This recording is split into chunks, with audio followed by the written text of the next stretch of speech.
mampu menerapkan, ya. Dia tidak mampu menerapkan, makanya banyak kita sahabat-sahabat ya, yang sudah sampai ke sana, ya pokoknya tapi mereka tuh rasa ininya itunya, nanti dibilangin, saya ini bukan nabi, biasa aja gitu, umum lah, ya wajar lah, saya bukan nabi. Nabi itu manusia, ya. Nabi itu manusia, tidak beda dengan kita ini. Ya, Nabi itu manusia sama dengan kita ini.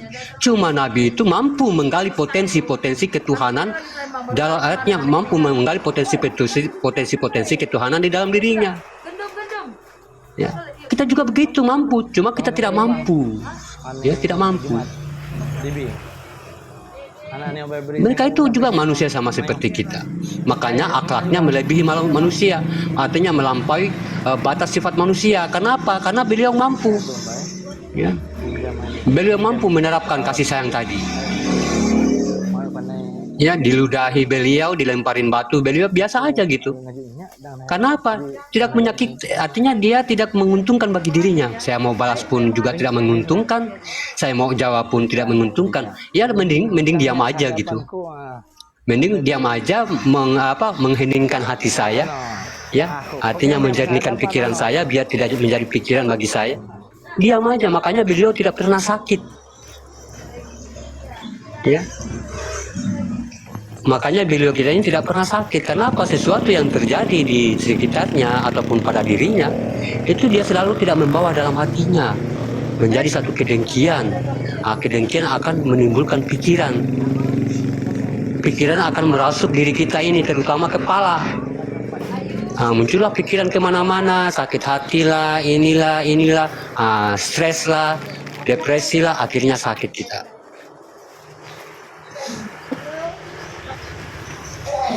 Ya, akhirnya sakit. Lantas kita nyalakan lagi tuh, sakit saya ini ya begitulah takdir Tuhan.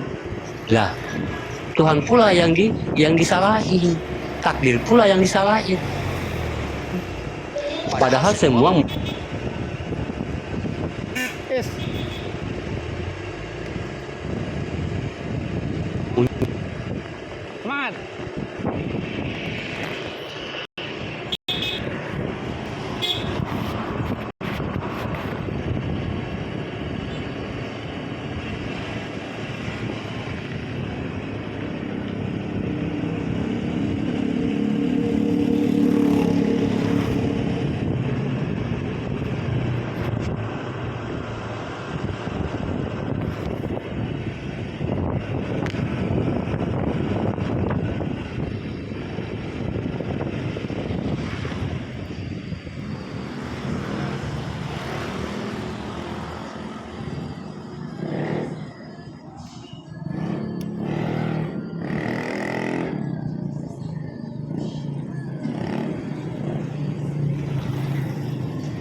kalau kita ngomongin saya bukan nabi lah, biasa, saya manusia.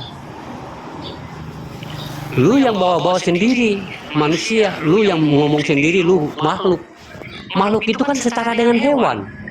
Lu ngapain ngomong diri sendiri makhluk? Tapi kita ini bukan makhluk. Ya. Kita ini adalah satu kodrat yang paling tertua di alam semesta. Makanya tidak wajar atau memang tidak pantas untuk kita mengatakan diri kita itu makhluk, karena kita ini tidak diciptakan. Yang diciptakan dalam diri kita ini adalah batas alam yang menyebabkan alam ini ada. Yaitu apa? Air, api, angin, tanah. Itu batas alam bagi diri kita yang menyebabkan alam semesta ini ada. Tapi ada batas diri kita yang tidak diciptakan, tidak dijadikan. Memang dia sudah ada. Sesungguhnya manusia itu sudah ada tapi belum berwujud. Yang wujudnya itulah batas alam bagi diri kita yang menyebabkan alam semesta ini ada. berarti diri kita yang sebenar-benarnya yang mana? Yang tidak kelihatan itu. Yang harus kita kembali di situ. Yang kesadaran itu, yang ketenangan itu, yang rajin beribadah itu. Yang senantiasa bertasbih kepada Tuhan itu. Itu yang wujud kita itu yang kembali itu diri kita. Yang diri kita yang dikatakan diri wujud atau lillah. Itu yang kembali itu. Itu diri kita yang sebenar-benarnya. Yang tinggal itu bukan batas alam bagi diri kita. Makanya dikatakan Jiun itu batas alam semesta. Karena Jiun ini karena jasad ini sehingga ada alam semesta. Itu batas alam. Ya.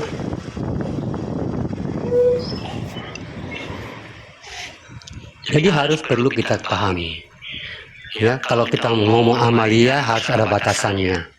Harus memiliki adab. Ya, jangan amalia itu mampu menguasai tentang bagaimana lagi kesana-kesananya. Nggak boleh, ada batasan.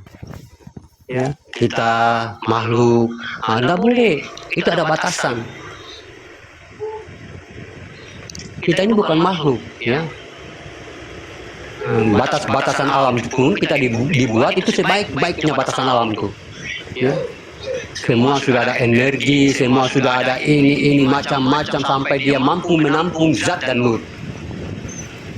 Ya, ada batin-batin, ada sisi sehingga alam ini mampu menampung. Makanya alam semesta kita ini mampu menampung semuanya yang hidup. Karena apa? Alam semesta ini adalah gambaran diri kita yang mampu menampung zat dan siri itu dan nur itu. Bukankah alam semesta ini mampu menampung semuanya? Mampu. Jadi yang mampu menampung semuanya itu adalah diri kita. Inilah yang dikatakan kodratnya Allah. Dikatakan wallahu alam. Inilah jasad kita. Alamnya Allah.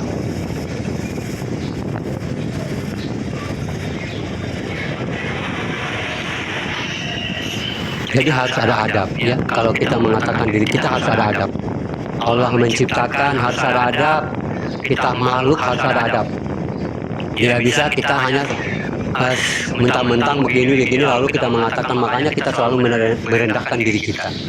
Ya, merendahkan diri kita itulah jatuh martabat kita di mata Allah. Kenapa selalu kita merendahkan diri kita? Saya manusia biasa, saya manusia yang berdosa, saya orang pemaksiat.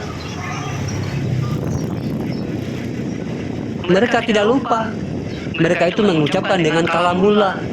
Mereka lupa bahwa yang berkata itu adalah kalamullah. Sesungguhnya apa perkataan mereka itu akan menjadi satu perwujudan bagi mereka.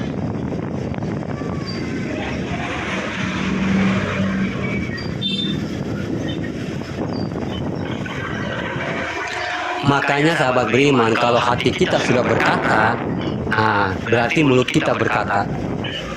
Ya, hati kita berkata, mulut kita berkata. Jangan hati kita tidak berkata, mulut kita berkata.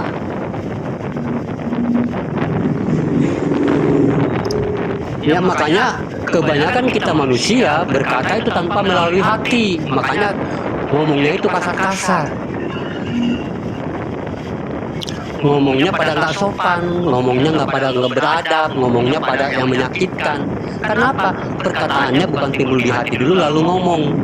Seandainya manusia kalau berbicara melalui hati dulu baru ngomongan, itu tidak akan pernah mendapatkan penyesalan di belakang hari. Tapi karena kita gagal, itulah kesilapan manusia kebanyakan di dunia ini. Itu penyesalannya di belakang hari. Karena apa? Kelihatan sifat kemanusiaan.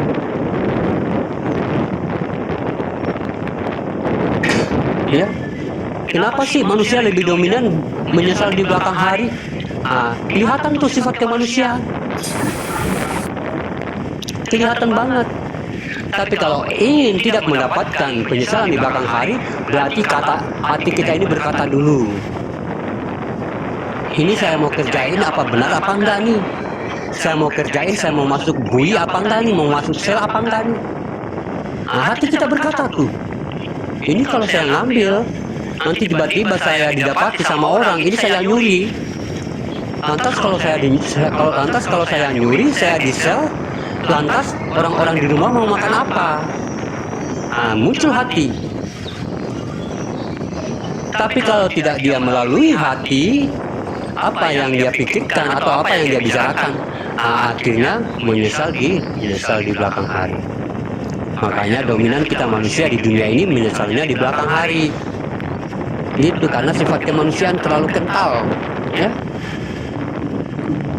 terlalu kental. Nah, inilah yang dikatakan sifat kodim, ya, sifat apa namanya? Sifat bako. Sifat kodim, sifat apa namanya, ya? Sifat kodam. Ya. Yang apa? Yang apa, Pak Muhammad? Artinya mendahulukan Allah. Sifat kodam bagi Allah. Sifat kidam, ya, kalau bahasa. Idam. Iya, artinya kalau dia dalam apa itu, kalau bahasa Indonesia, jalan Indonesia ya kodam. Tapi kalau dalam bahasa itu ya kidam. Idam, terdahulu. Iya, sifat mendahului. Ya.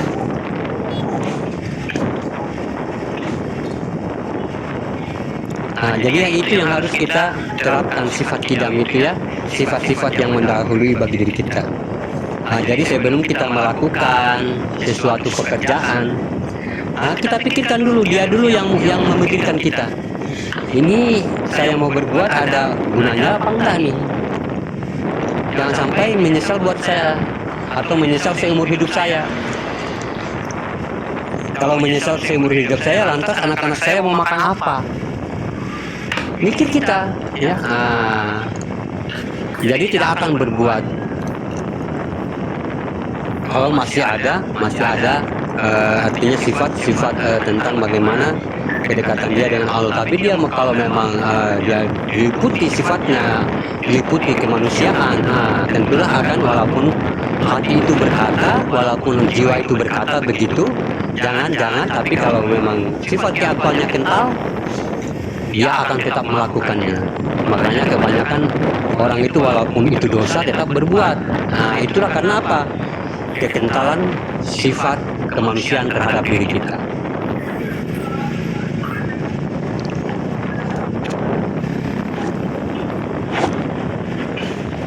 Makanya Tuhan kita itu kadang-kadang kalau kita kiaskan, ya, kadang-kadang Tuhan kita itu kadang-kadang heran kepada manusia itu, ya. Kadang-kadang heran, ya.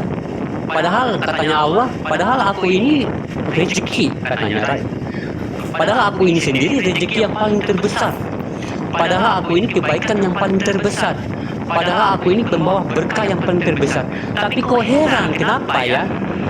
Rezeki yang kecil dicari, rezeki yang besar tidak dicari. Heran Tuhan di situ, heran dia. Ya, seharusnya yang dikenal itu saya dong, kata Tuhan, yang pemilik alam semesta ini. Ya, kenapa yang kecil-kecil itu harus dicari? Bukankah saya ini pemilik semua itu? Yang disitulah kegagalan kita sebagai manusia. Rezeki yang kecil dicari, rezeki yang besar dielakkan. Ya. Berdagang sesuatu atau berjualan atau berusaha atau kita bisnis, yang rezeki-rezeki itu yang kita cari. Padahal yang pemilik rezeki tadi itu kita tidak dekatkan diri kita kepada pemilik rezeki. Padahal dia yang pemilik rezeki dari segala rezeki. Bingung Tuhan kadang-kadang melihat tingkah laku manusia.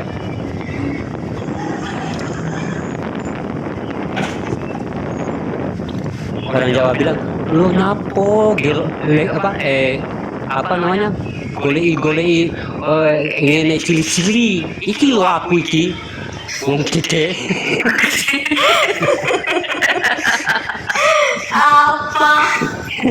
Apa boleh cili-cili iki lho gede. Lu gede saka gunung. Iki lho. Wes aku pun heran wong iki. Napo koyo ngono. Yo. Ya, itu semut di seberang lautan ditonton, gajah di depan mata orang kita. Nggih, napo? Aku pun heran. Ya. ini sebenarnya bukan kita artinya cuma memahamkan, selalu juga saya mengingatkan diri saya sendiri. Ya, kita artinya di sini kita memahamkan sambil saya mengingatkan diri saya sendiri. Karena di sini konsepnya kita belajar ya. Saya juga belajar untuk diri saya sendiri, artinya untuk mengingatkan diri saya sendiri. Jadi mudah-mudahan nggak ada ketersinggungan atau kesalahpahaman tentang apa yang dipahamkan, karena begitulah jalan kita artinya untuk memahamkan sahabat beriman ya. Untuk belajar, untuk kebaikan. Makanya tidak mungkin Nabi itu dia cuma diam ya. Kalau dia berdakwah kepada umatnya itu tidak mungkin. Kalau dia dakwah itu tidak mungkin Nabi kita itu diam ya. Makanya Nabi kita ini berkata, hai orang-orang yang zolim, hai orang-orang yang kafir. Nanti kalau kita mengatakan demikian, contohnya saya mengatakan demikian, hai orang-orang yang sombong.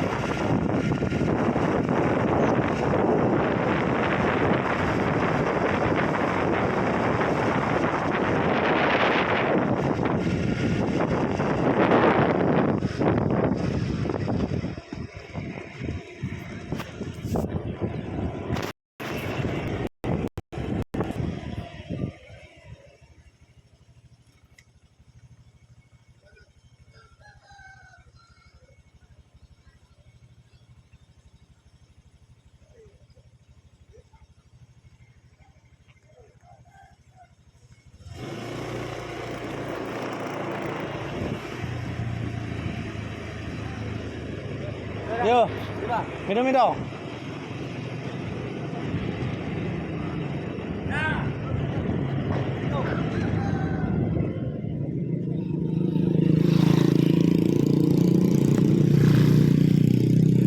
Karena ako magkabudoa nga kanunyan nimo bulan sa wayah mo ka na mulang. Ayah lagi muyuh. Hah? Pak kok api kok angin. Na jawa ke luot ko. Aduh magkaiba. Jadi kita nggak mungkin ngomongnya kayak gitu, harus kita menjelaskan sesuai syiar. Mulang. Ya, harus kita menjelaskan sesuai syiar. Ya. Hai orang-orang yang, hai orang-orang kafir, hai orang-orang yang ini tidak baik. Lantas mau ngomongnya kayak gimana? Tanya Akmal ya, habis makan ikan dulu. Lantas mau ngomongnya kayak gimana kalau untuk kita menghindari kata sedemikian, ngomongnya kayak gitu tadi.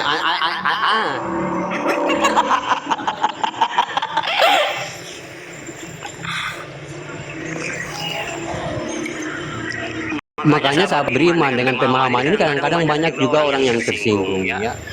Padahal itu sudah jalannya kita bersiar kayak gitu ya.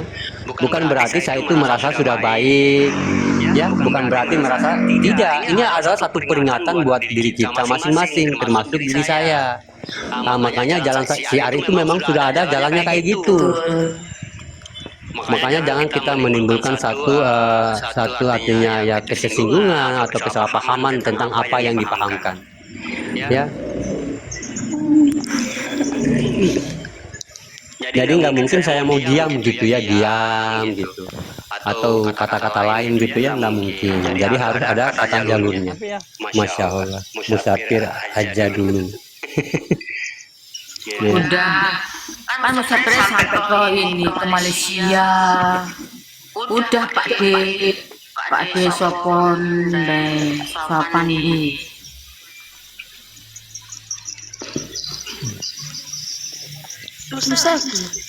Itu Umi Casanova masih cewek-cewek tuh. Itu Mbak Kasa atau siapa itu? Mbak Kasa masih cewek-cewek. Masih gadis-gadis. Foto lagi dipakai nih, saya foto. Masya Allah. Hari Rabu pakai hitam putih. Iya. Oh, Cantik banget Bunda. Masya Allah, memang Tuhan menciptakan Ada yang nggak bagus semuanya. ya, semua bagus.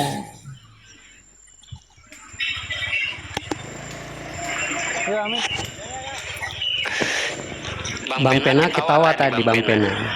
Oh, Karena kalau lihat mukaku dia ketawa Bang Hamba karena dia berharap saya punya pendamping kasihan saudara kita ini. Amin. tapi kan tak saya sendiri yang nggak mau. Di sini Nggak mau. Di situ banyak yang ada. Betul, enggak kena anak-anak aja sama anak-anak aja.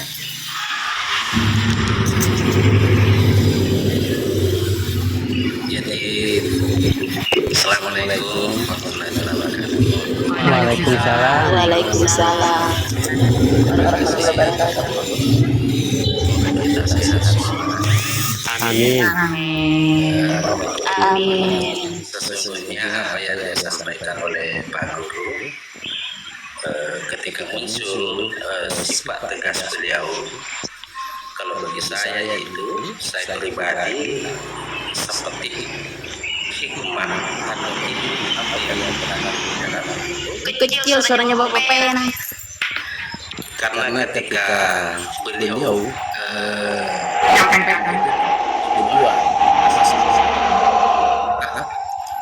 bahwa itu sebenarnya adalah ilmu juga menuju kita yang lebih baik, supaya dalam proses ini sehingga kita mengenal diri kita ini yang sejatinya. Terima kasih Pak. Masya Allah. Amin. Amin. Amin.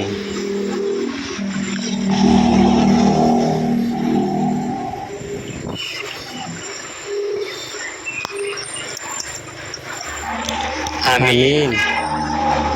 Amin. Amin.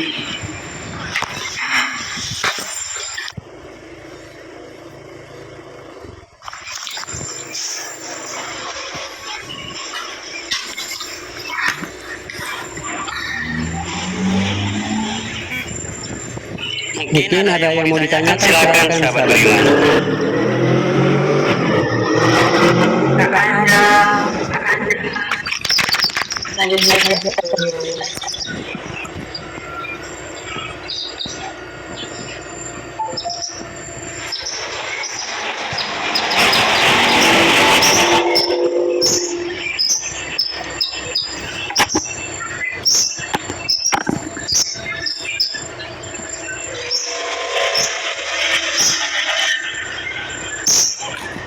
Kalau gitu saya yang bertanya deh, kalau nggak ada yang tanya.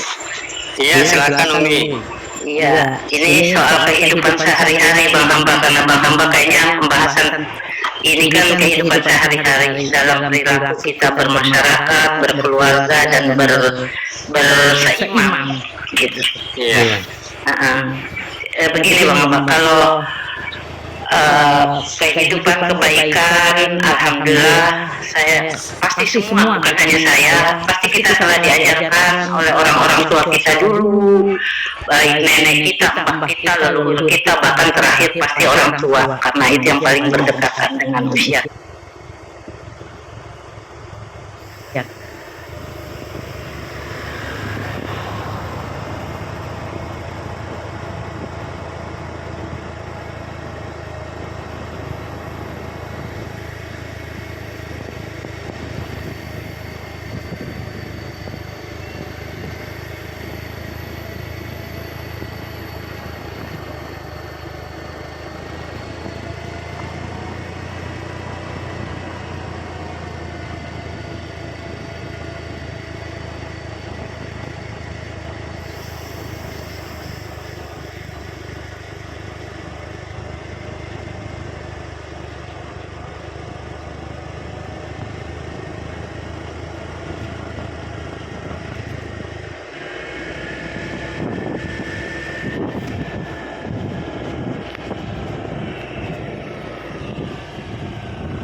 kita ini, ya, sebagai artinya sebagai terciptanya alam semesta, tentu alam juga ini akan murka.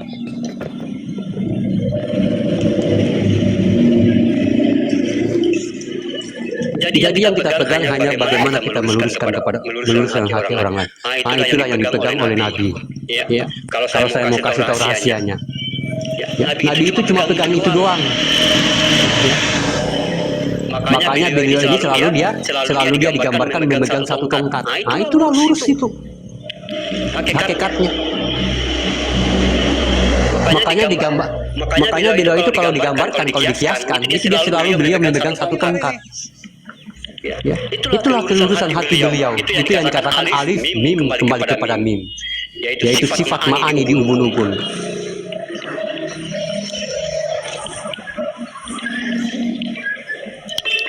Nah, itu yang harus kita perjuangkan, sahabat beriman, ya.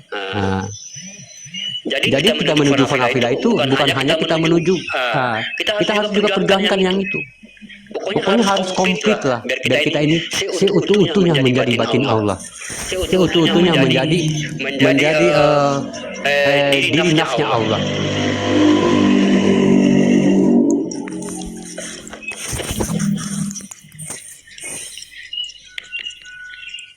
Sahabat beriman, ya, makanya orang-orang itu tidak ada orang yang mengotori dirinya sendiri. Maaf ya, maksud saya tidak ada orang itu dikotori orang lain. Tidak ada tuh. Tidak ada orang itu yang mengambil dosa dosa itu keluar dari dirinya. Tidak ada.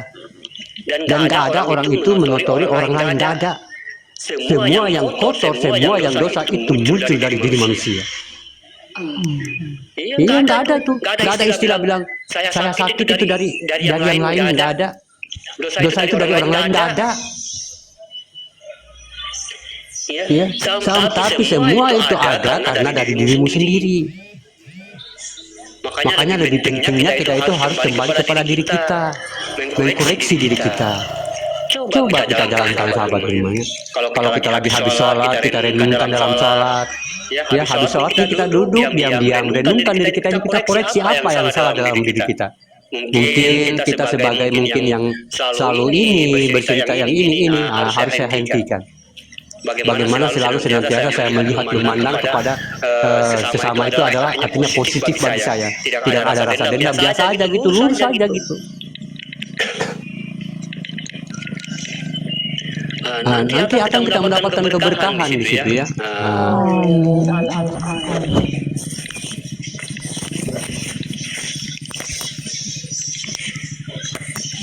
Makanya keakuan manusia itu luar biasa, sahabat beriman, ya. Dia itu kalau keakuan manusia itu seperti, kalau kita bayangkan kalau dia sudah menguasai diri manusia, itu seperti Hulk.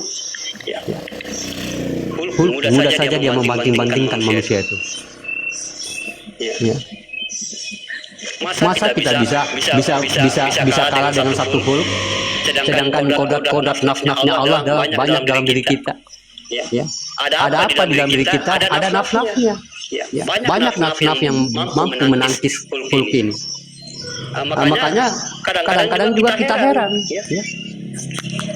Ya, artinya ini satu juga peringatan bagi saya, satu artinya didikan bagi saya. Ya.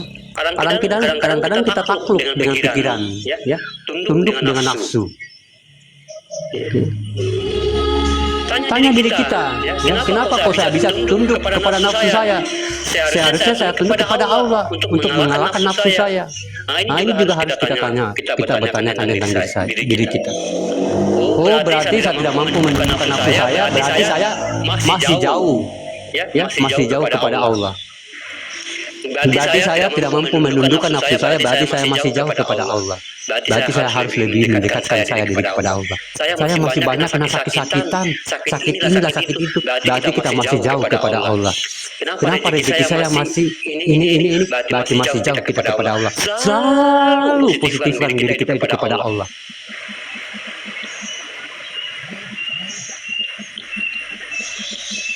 Ya, selalu kita membuat diri kita itu sandaran hidup kita itu kepada Allah. Ya. Kenapa doa saya ini belum dikabulkan? Berarti kita masih jauh kepada Allah. selalu kita ingat Allah, artinya selalu kita mengedepankan Allah. Jangan pula ini takdir tidak bagus, tidak adil takdir ini. Aduh, macam-macam dah takdir ini. Ya pilih kasih. Jadi apa yang dia apa yang dia katakan tadi, itu sudah direkam. Ya, sudah, apalagi kata ini muncul dari hati kita. Ini sudah langsung diterima nih sama Allah. Langsung diterima oleh Allah. Dan itu yang akan dibuktikan. Ya, jadi hidup kita itu begitu saja. Makanya perbaiki perkataan, ya, perbaiki hati, perbaiki diri. Kalau pikiran kita yang muncul sedemikian kasarnya, sedemikian buruknya pikiran, itulah yang akan terjadi dalam hidup kita. Makanya usahakan pikiran ini, jangan dulu kita berpikir, hati dulu yang berpikir, baru muncul di kepala. Nanti di kepala ini nanti direkam oleh energi, artinya kalau kita membaca energi, ya, ini yang akan dibuktikan di kepala. Makanya kebanyakan para ilmuwan mengatakan pikiran itu adalah takdir. Makanya senantiasa kepala kita ini usahakan dia dipenuhi dari kata-kata hati, biar dia memunculkan takdir-takdir yang baik. Ya. Ini tiba-tiba kita lagi duduk, ini ngapain saya kayak gini terus ya? Susah kerja, susah kayak gini, susah. Kepala mulai muncul dalam kepala. Sehingga yang diperlihatkan oleh Tuhan, oleh Allah, hanya itu doang. Akhirnya kamu begitu terus.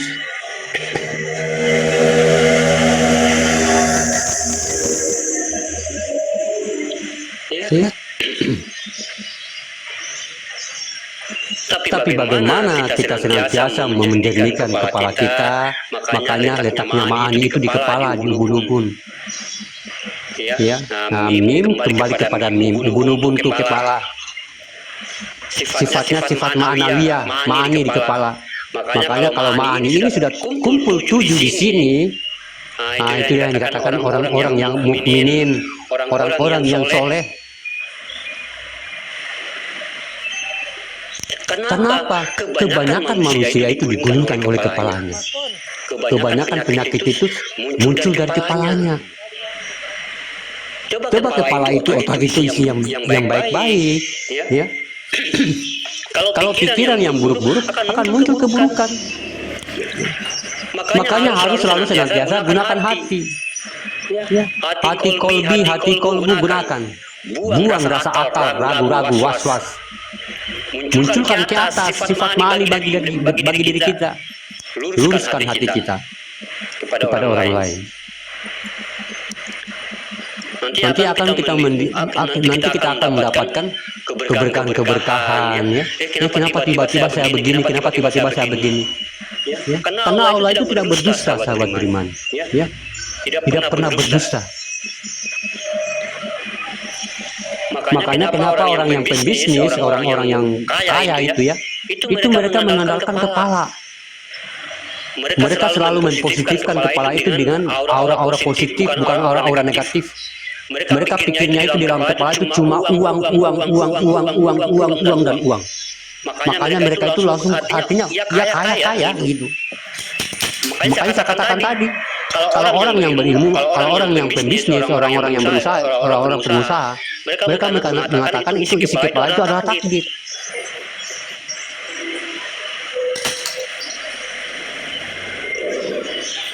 Ya. Tapi kita tidak begitu, ya. Tapi kita bagaimana harus memiliki semuanya tentang walaupun kita kaya, harus memiliki ketenangan jiwa, walaupun kita uang banyak harus memiliki ketenangan. Ya.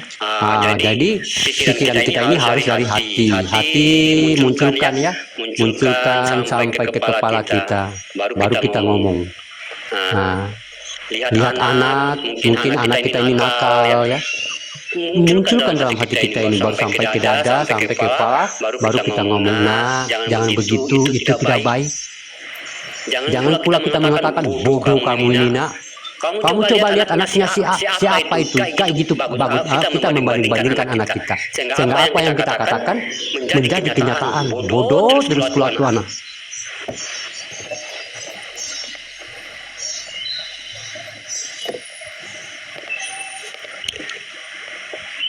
Makanya semua tidak bisa kita keluar dari diri kita. Semua terhimpun dalam diri manusia.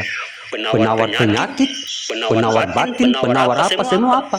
Semua ada di dalam kodratnya Allah semata. Tidak ada yang keluar. Inilah yang dikatakan adalah bi alaihim atau batin yang berdiri. Batin yang berdiri bi alaihim.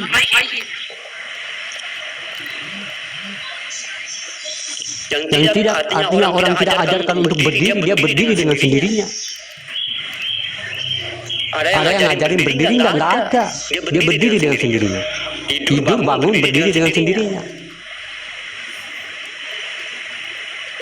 Tidak ada yang setara dengannya. Mana yang setara? Coba lihat pohon, coba lewat hewan, coba lihat jin, makhluk lain. Nggak ada yang setara dengannya. Tidak ada yang sama bentuknya dengan kita. Makanya Allah itu senantiasa menjaga wujudnya biar tidak setara dengan yang lain. Nah, itulah kebesaran Allah bagi diri kita. Muncullah perbedaan berupa-rupa pada Adam. Tapi wujudnya ini selalu dijaga biar tidak setara dengan makhluk seperti kambing, seperti ini, seperti kucing. Dia selalu melahirkan wujud-wujud yang manusia. Kenapa? Kodrat itu adalah batin. Di alaihim tadi, batin yang berdiri dengan sendirinya.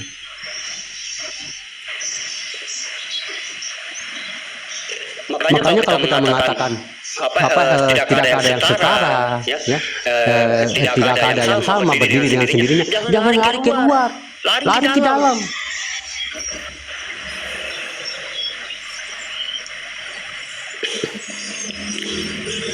Tentang kidam, tentang bako, jangan lari keluar, lari ke dalam. Makanya saya katakan kalau kita tidak tahu maksudnya Allah, apa yang ada di dalam Al-Quran, kita tidak akan juga paham apa yang dimaksud oleh Allah. Tapi kalau kita paham apa yang dimaksud oleh Allah dalam makna Al-Quran, pasti kita akan paham apa yang dimaksud oleh Allah. Ya, kita nangis tuh baca Al-Quran, nangis kita, Masya Allah. Karena apa? Kita membaca secara makna apa yang dimaksud oleh Allah. Allah memperjalankan dirinya dari surat Al-Fatihah sampai menuju An-Nas. Ya, di surat An-Nas yang ke-30 masih juga di situ Allah memperingatkan diri kita. Ya. Qul huwallahu. Surat An-Nas bagaimana? Qul a'udzu birabbin nas, malikin nas, ilahin nas, raja manusia, penguasa manusia, Tuhan manusia, segala manusia. Nah, dia peringatkan lagi satu kali. Ya, ini untuk terakhir kalinya 30 juz. Minal jinnati wa nas min syarril waswas nas katanya. Buang rasa ragu-ragumu untuk mengimaniku. Buang rasa akalmu, buang nafsumu. Min syarril waswas nas. Sifat manusia. Dia masih sempat memperingati kita, dia sempat mengajarkan kita. Minal jinnati wan nas, kecerdasanmu. Makanya dikatakan, berpikirlah engkau sebelum engkau memikirkanku, dan janganlah kamu berpikir untuk memikirkanku. Minal jinnati. Kenapa? Jin itu bicara berpikir. Jin itu adalah kecerdasan. Jin itu kejeniusan manusia. Membanding-bandingkan kejeniusan, kepintaran dengan Tuhan. Padahal Tuhan tidak bisa dinalar dengan kejeniusan, tidak bisa dinalar dengan kepintaran mesin, atau pokoknya kayak gimana, kesehatan ataupun bagaimana. Tidak bisa dinalar. Minal jinnati wanas juga manusia itu akal, ragu-ragu, nafsu.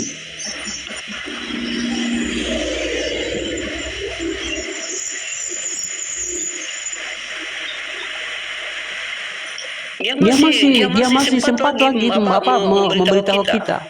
Karena apa? Sesungguhnya itulah yang membujuk di dalam dada manusia. Itulah yang membongkar, menjatuhkan ketahuitan manusia. Kenapa? Karena kita membawa akal, pikiran ragu-ragu. Saya bersaksi kepada Allah tiada Tuhan selain Allah dan aku bersaksi. Lantas siapa yang disaksi? Siapa yang melihat? Bukankah yang dilihat itu ini pakai akal.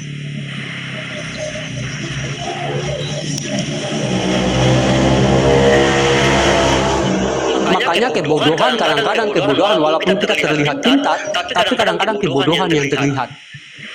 Yang melihat adalah orang-orang yang paham. Bodoh banget dia tuh. Kenapa? Dia membahas Tuhan tentang pakai akal. Padahal dia sudah katakan, aku tidak bisa dicapai dengan akal, katanya. Aku tidak bisa dinalar dengan pikiran, tidak bisa dilihat dengan mata zahir. Sudah dikatakan tidak bisa dicapai dengan akal. Walaupun setinggi iman kita, sahabat beriman, tidak mampu kita capai kalau bukan dirinya sendiri. Kalau bukan dirinya sendiri Allah itu. Kalau memang begitu konsepnya Allah dalam ketuhanan, rumus begitu, wal zahiru rabbi wal batinu abi. Kalau memang begitu konsepnya, jangan kita mencampur-campurkan dengan akal. Makanya banyak kesalahpahaman manusia. Ya apalagi terutama kita umat muslim. Kan sudah dikatakan Allah itu goib. Kenapa? Macam-macam dah. Udah dah, hancur dah itu tauhid. Makanya kebanyakan kita memahamkan itu dengan kecerdasan kita tentang biologis, tentang geologi, tentang macam-macam. Ilmu tanah lah, ilmu pokoknya alam lah, pokoknya macam-macam dah. Padahal dia tidak bisa dijangkau dengan pengetahuan. Cuma karena kita manusia kalau kita memahamkan ini selalu melibatkan dengan itu. Yang dibukalah itu kitab-kitab lain, dibukalah kitab-kitab lain.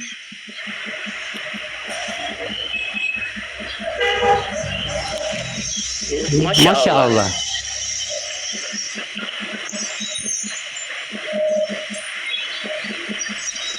Katanya Allah itu Esa. Katanya Tuhan itu satu. Ya.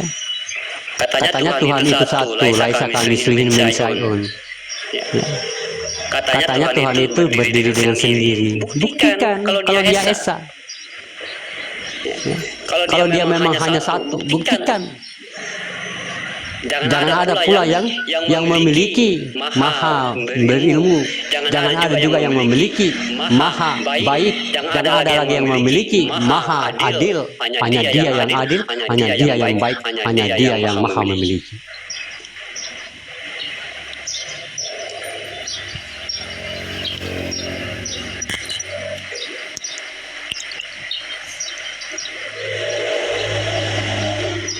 Makanya kadang-kadang kita itu mengotori dada kita itu dengan mulut kita, mengotori hati dengan mulut kita, memahamkan kepada umat tidak sesuai apa yang kita pahamkan, ya. Membawa dengan akal kita.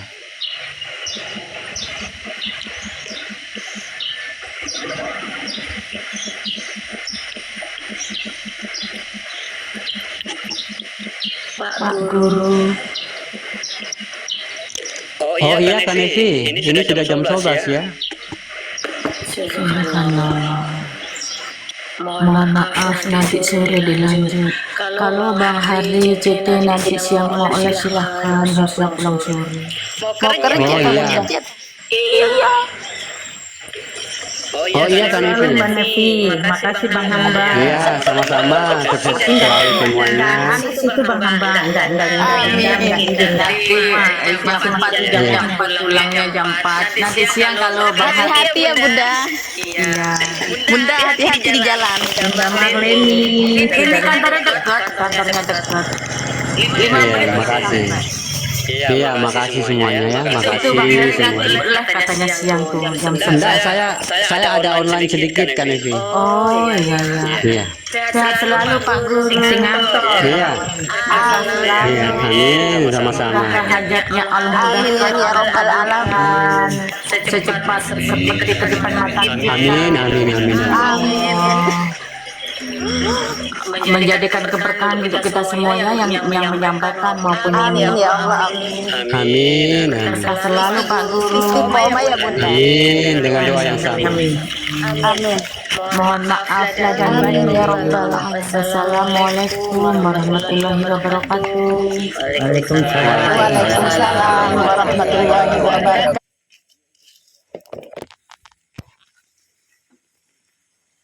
Warahmatullahi wabarakatuh.